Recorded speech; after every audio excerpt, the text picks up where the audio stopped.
Еве, Левица има поднесено преку 30 кривични пријави со документи со све против носители на јавни функции. Ги имаме на сајт сите, кога ќе доеме услов ако е за влада, тоа ќе биде услов за влада. Овие да одат у затвор. ДПМН има поднесено тужба против Левица.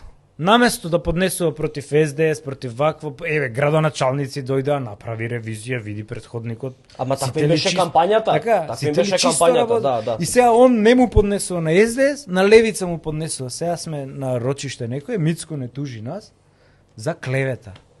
Па барем да го испочитувал законот, не знае ни процедура да оне. Тој му е адвокат што лупаат пари од овие јавни предпријати. Тоа го имаме у програма, значи нема. Земото твој. Тој од Велев. Да, Велешанецот. Да, Панчо Тошковски. Да.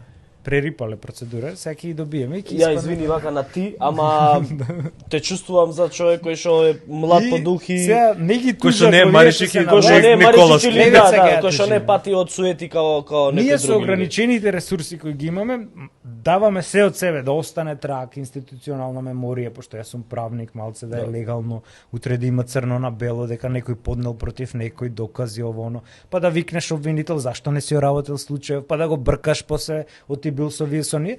И наместо таму сега нас фајтот, сега ние ќе треба да се тужиме со овие, оти се навредил човекот.